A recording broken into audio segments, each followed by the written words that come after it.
Hey guys, RockingTheBlade here. Once again, what is up everybody? Welcome to another episode of the RTB podcast. What's up guys? Today we're going to talk about not one but two things, but these two things, but mainly the second one is mainly most of what we're going to talk about because holy shit, I would have came on a video sooner on this topic, but I want to wait till all the news came out, everything came out. I want to make sure 100% that this is what's going on. I don't want to jump the gun and realize, oh no, it's an error. And like an asshole, I want to make sure everything comes out. But then now I'm hearing that, no, this is intentional. Oh boy. But before I rip that a new asshole, let's start with No Man's Sky Damage Report. No Man's Sky Damage Report it's been bad for No Man's Sky. Like, let me tell you something. Like, this is how you know your game is basically just dead in the water. Case in point, when this game launched, it had over 200,000 players active at launch day. And then when they found out all the features that were promised in the game never came to fruition, it dropped from 200,000 players launch day a week later to 15,000 players. Holy shit. It's between 15,000 and 1,500. It's one of those two. I'm not sure. I want to say 1,500. But point is, that is terrible. That is terrible. Because when that game is only just a week old. And here's the funny thing. I saw Machinima talk about it. It's like, it's not uncommon. It happens with games. You know, they drop big in terms of people being active, and it drops big like that. We've seen that before. Yeah. Okay. They're half right.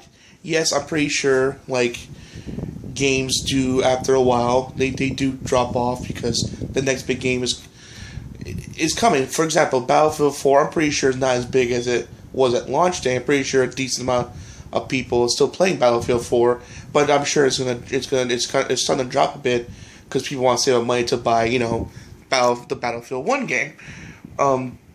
Excuse me. So I'm sure it's significantly less in comparison at launch. But some games stand the test of time. People still playing Team Fortress 2 to this day. Hell, people are still playing Diablo 2. That game is how many years old? I think that game came out when I was in middle school. And that game is, people are still playing that game to this day. Hell, they did have a recent update, I think, months back. So, there's some that do die out, but there's some that do stand the test of time. But there's never been a game, at least to my knowledge, that a fan base died within a week. Unless the game was shitty. But, you know what I'm saying? But I never heard of a game die out, loses a crowd that fast. You know, I'll give them this. Maybe a month. It'll take a month for it to die down. But really, a week? Because it's like, oh, that happens with all games. I think so. Like, oh yeah, you know, it drops in like, you know, it's common. I'm sure it's common, yes. But I'm pretty sure when people are playing, for example, when Halo 5 came out, I'm pretty sure that the numbers didn't just suddenly drop in a week.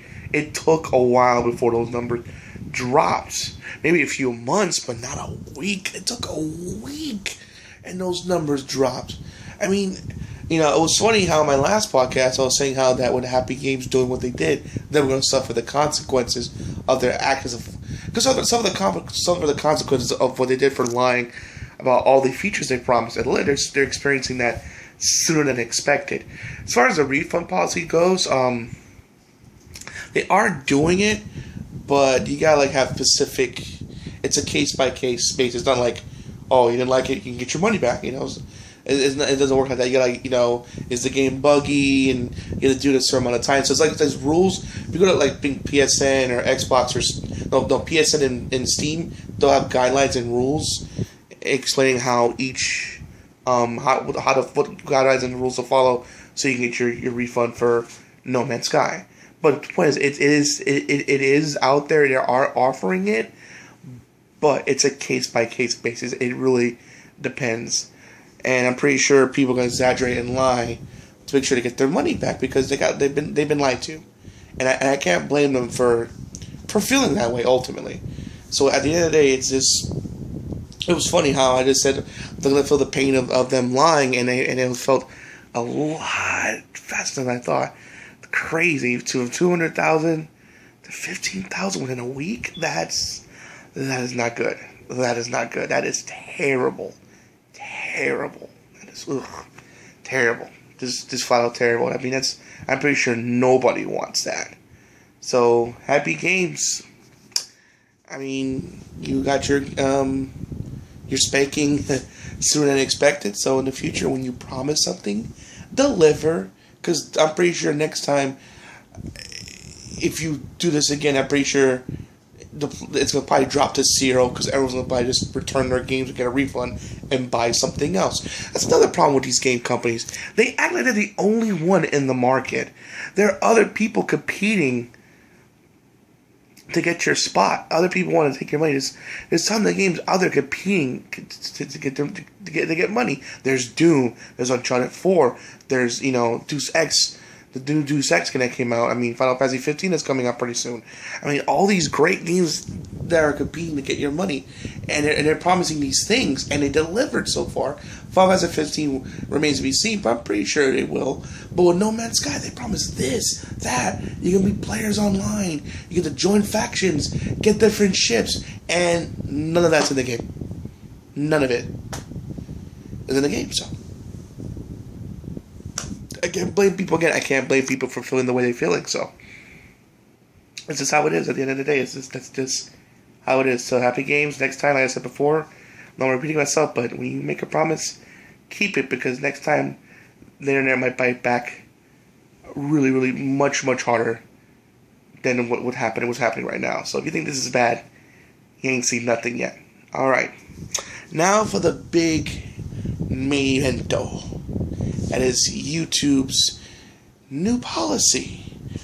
Where I first heard about this, I'm pretty sure you heard of this guy named Phil DeFranco, aka how he starts the show, Sup You Beautiful Bastards.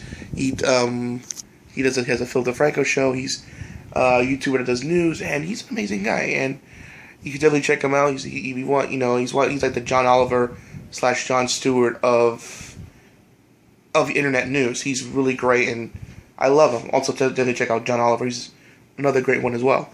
But yeah, it's so good to. I've been following him for a good couple of years now, and all of a sudden, some of his channels are not getting monetized because they have inappropriate content. But based on what I got from it, it's like something like, for example, you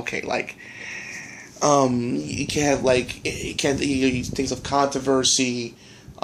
Things of bad things that happen, and you can't get paid or something.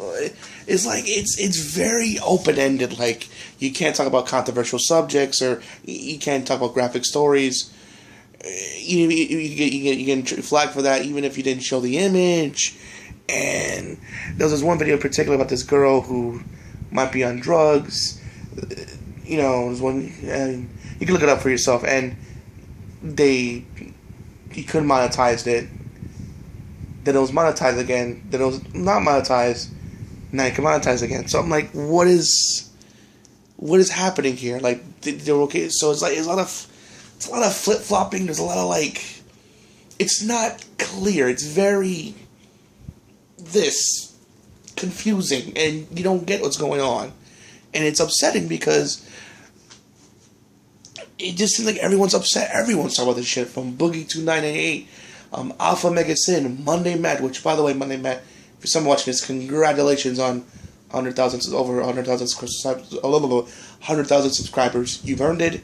I mean, so on and so forth. Everyone is talking about this. I'm pretty sure the next Jimquisition, Jim Sterling is going to talk about this shit. Besides any other gaming news that's going to come out. So, but yeah, it's just crazy. And it's just like, it leads, it's very vague and left up for interpretation. Rich from ViewTech USA was talking about it. It's just, it is insane. It's like, okay, it's like, is it because I'm talking about controversial subject? Is the tagline too graphic? It's just, but it's just news. They're just talking about the news and reporting on what's going on. That's all it is. And it's funny, Ian's playing it off like it's, Ian Hancock. So if you don't know who that is, he's one of the the co big creators of Smosh, and besides Anthony. And look, Ian, I respect Ian. I love Smosh. I haven't watched it in a while, but from what I've seen, Smosh is a fun show to watch. You know, it's very funny. It's a sketch comedy show, and they're one of the biggest YouTube channels out there besides Phil the Frank, like I mentioned, and Boogie, and amongst others. And it's like, look, dude, you're not look, for one, Ian, you made millions of dollars. So that's number one. You made lots of money with Smosh. Hell, they even have a movie out, which you can see on Netflix or buy on demand. So they've made their money. That's number one. Secondly, it's like, dude, like you just do sketch comedy. You don't do news. So I mean, I love you, Ian, but you don't know as well as I love the content you do, but it's one of those cases of you don't know what you're talking about. And even if you get or lose your channel or Phil use a channel, you guys have backup plans to still make money. People like me that's kind of trying to get up to where you guys are at are fucked. Me, the little guy, are going to get fucked because of this confusing, not clear system. It's insane, and it just seems like, oh my god, YouTube, like, how many times are we going to have to keep having this conversation of you guys fucking up? It's been so consistent. I had done 3-4 videos talk about how YouTube is fucked up. You can look it up for yourself. How it's just wow. It's just like this kind of shit is that kept me away and not made me want to do this sooner because of these dumbass policies. It just seems like every time they update a policy, they're like, and just throw a dart in the wall in the dark and hope for the best. Every time they update a policy, it's like they shoot themselves in the foot. Every time, and it's never good. It's like oh god, it's unbelievable. It's like so disorganized. And you would think with a big company like this, they would have their shit together. But surprisingly, they don't. And that's not surprising because I work with another big company, which I won't mention, but they don't have their stuff together either at times. So it's one of those things, like, I've been told this with all the unprofessionalism and just people not giving a fuck or just doing whatever with their jobs. Trust me, I've dealt with that so much. It doesn't surprise me anymore. But then with YouTube, you would think that, since they're a $1 billion company, they would get their shit together.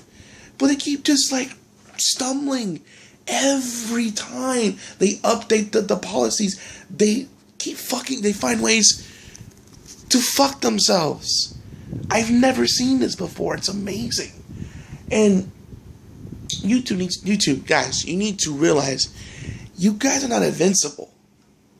If you keep fucking things up, you will eventually go out of business. Maybe not right away, but eventually. Or worse, a similar company like your system with YouTube may come and promise YouTubers, hey, come here. You don't have to deal with this bullshit, and we'll protect you. Trust me, they will abandon ship. And for those of you who think, oh, YouTube will never be, they're untouchable, they'll never go away.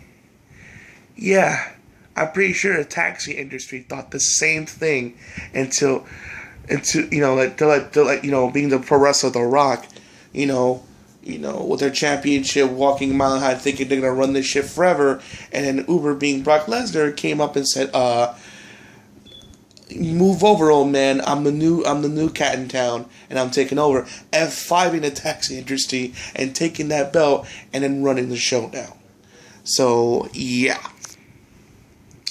that happened. That happened. I know it was a reference. I used that for that analogy, but you get my point.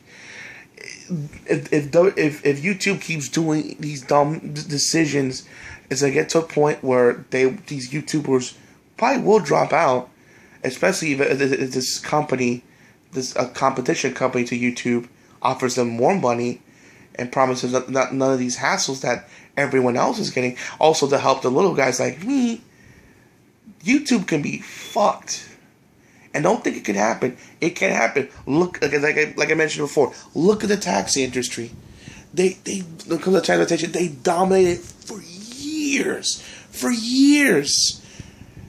Now, Uber, within like a couple of years, is $1 billion industry, and it's killing the taxi industry.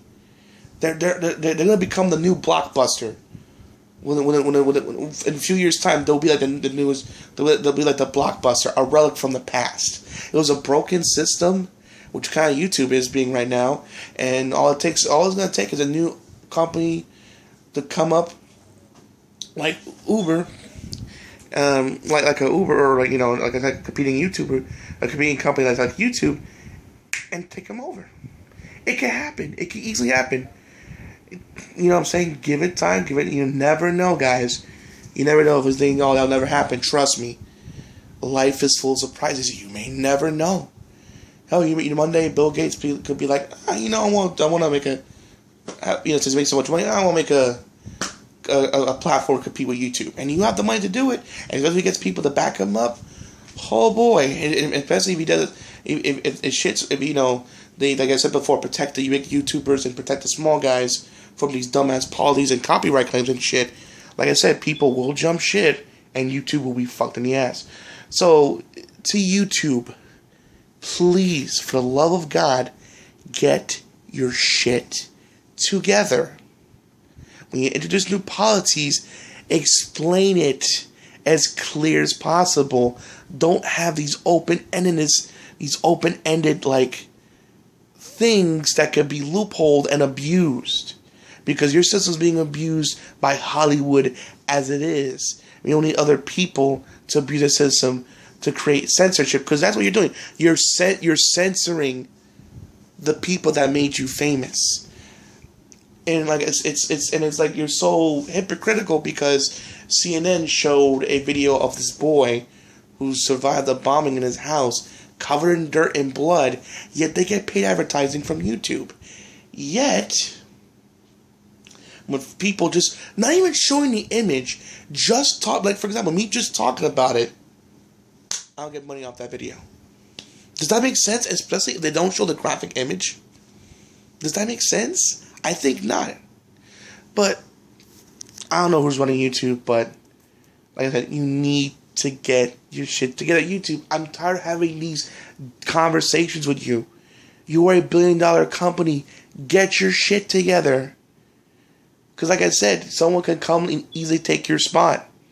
Maybe not right away. Maybe not today. Maybe not tomorrow. Maybe not a year from now. Maybe not even 5 years from now. But eventually,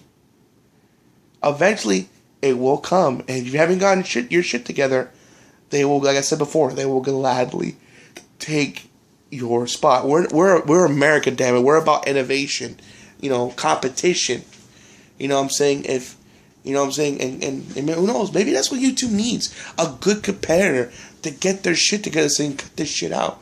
Because, like I said, the way they're running their ship, it's fucking pathetic.